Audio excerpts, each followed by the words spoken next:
आसंता 1 रु राज्य में आयुष्मान भारत और गोपबंधु जन आरोग्य योजनार शुभारंभ। तो कौन आछि अपडेट जानापी भिडियोटी संपूर्ण भाव में शेष पर्यटन देखूँ। तो जय जगन्नाथ स्वागत करुच्ची द टेक्नोडियर आउ एक नुआ भिडियोटी पसंद आसे लाइक करूँ, चैनल को नुआ आसते एवं सब्सक्राइब कर पाखे बेल आइकन टिपि ऑल सिलेक्ट करने को जमार भी भूलु ना। तो राज्य में आसंता एप्रिल 1 रु कार्यकारी होब आयुष्मान भारत, प्रधानमंत्री जन आरोग्य योजना एवं गोपबंधु जन आरोग्य योजना।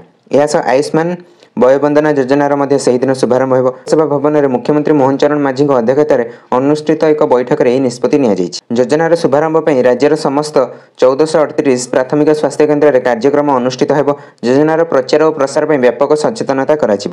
सूचना जोग्य जे आयुष्मान भारत प्रधानमंत्री जन आरोग्य योजना ओडिशा रे कार्यकारी होगापी गत जनवरी 13 नुआ दिल्ली ठारे जातीय स्वास्थ्य कर्तृपक्षों सहित राज्य सरकार एक चुक्तिनामा स्वाक्षरित होईछि।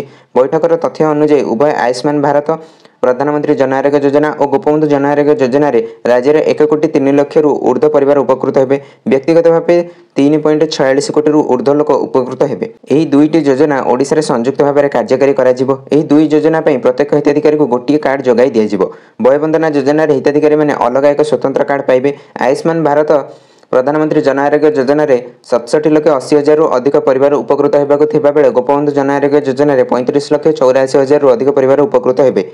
सेहीपरि 70 वर्ष बयस अधिक बयसर लोक आयुष्मान वयोबंदना योजना सामिल करा।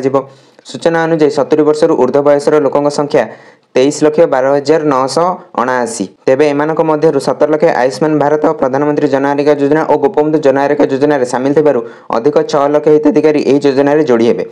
प्रत्येक पुरुष हिताधिकारी को 5 लाख टंका पर्यंत चिकित्सा सुविधा दिया बेले प्रत्येक महिला हिताधिकारी को 10 लाख टंका पर्यंत चिकित्सा प्रदान करा।